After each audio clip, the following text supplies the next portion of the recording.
Assalamualaikum warahmatullahi wabarakatuh. Perkenalkan, nama saya Desti Nurul Khotimah dengan NIM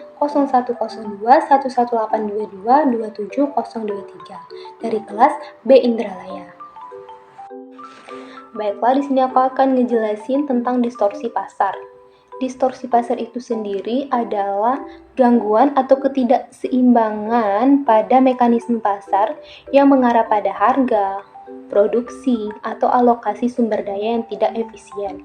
Adapun beberapa contoh dari distorsi pasar yang meliputi yang pertama yaitu ada subsidi. Subsidi itu terjadi ketika pemerintah memberikan subsidi kepada produsen atau konsumen. Hal ini dapat mengubah harga dan kuantitas barang dan jasa yang diproduksi atau dikonsumsi. Yang kedua yaitu ada pajak. Pajak yang dikenakan pada barang atau jasa dapat meningkatkan harga bagi konsumen dan mengurangi pendapatan produsen yang juga dapat mengubah perilaku ekonomi. Yang ketiga yaitu monopoli. Monopoli sendiri yaitu keberadaan atau perusahaan yang memiliki kekuasaan pasar yang signifikan, dapat mengarah pada harga yang tinggi dan produksi yang rendah. Yang keempat yaitu regulasi yang berlebihan.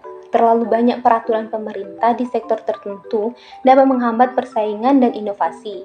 Yang kelima yaitu ada distorsi informasi. Distorsi informasi sendiri yaitu ketidaksempurnaan dalam informasi yang tersedia kepada konsumen dan produsen dapat mengarah pada keputusan yang tidak efisien. Yang keenam yaitu ada eksternalitas. Ketika tindakan individu atau perusahaan memiliki dampak eksternal yang tidak dipertimbangkan dalam harga seperti polusi, ini juga dapat menciptakan distorsi pasar.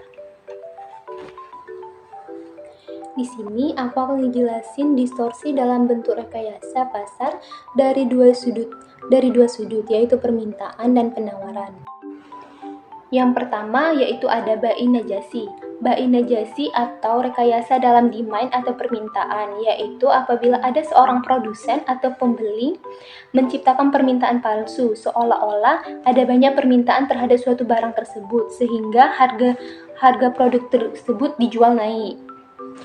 Yang kedua yaitu ada talaqi rukban. Talaqi rukban adalah suatu tindakan yang dilakukan oleh pedagang yang tidak menginformasikan harga yang sesungguhnya yang terjadi di pasar.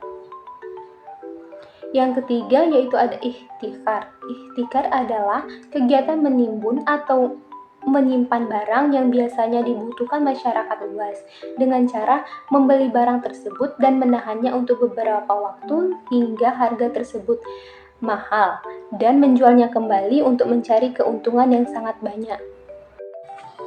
Selanjutnya yaitu ada tadlis. Tadlis sendiri adalah kondisi di mana satu pihak tidak mengetahui kondisi yang sebenarnya sehingga pihak yang mengetahui informasi memanfaatkan kondisi tersebut untuk mendapatkan keuntungan dengan menipu pihak yang tidak tahu. Yang terakhir yaitu ada garar. Garar memiliki arti melakukan sesuatu yang secara maruk. Sekalinya beresiko tidak akan memikirkan konsekuensinya dan menyelesaikannya secara sendiri. Jual beli garar ialah suatu jual beli yang mengandung ketidakpastian.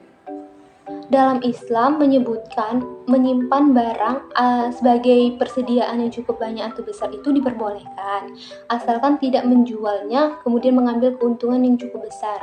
Kegiatan ekonomi yang masuk ke dalam kategori ihtikar sendiri yaitu yang pertama, mengupayakan adanya kelangkaan barang baik dengan cara menimbun stok atau mengenakan entry barriers. Yang kedua yaitu menjual dengan harga yang lebih tinggi dibandingkan dengan harga sebelum munculnya kelangkaan. Yang ketiga yaitu mengambil keuntungan yang lebih tinggi dibandingkan keuntungan sebelum komponen pertama dan kedua dilakukan. Adapun keadaan tertentu yang memperbolehkan seseorang untuk menimbun barang, di antaranya yaitu keadaan penawaran di pasar yang berlebihan. Yang kedua, tidak merugikan para konsumen karena dianggap harga di pasar lebih rendah dari standar. Yang ketiga yaitu apabila penjual memaksakan diri untuk tetap menjual barang ke pasar, maka kerugian yang akan didapatkan oleh penjual tersebut. Adapun satu contoh keadaan di mana diperbolehkan untuk melakukan ihtikar, yaitu seperti petani yang menimbun padi hasil panennya karena harga padi jatuh diakibatkan banyaknya penawaran, sehingga apabila petani tersebut nekat menjual padinya, ia akan mengalami kerugian, bukanlah termasuk dalam kategori ihtikar. Contoh lainnya yaitu seperti Bulog yang menimbun padi dengan tujuan menjaga kestabilan harga beras, bukan juga termasuk ke dalam contoh kategori ihtikar.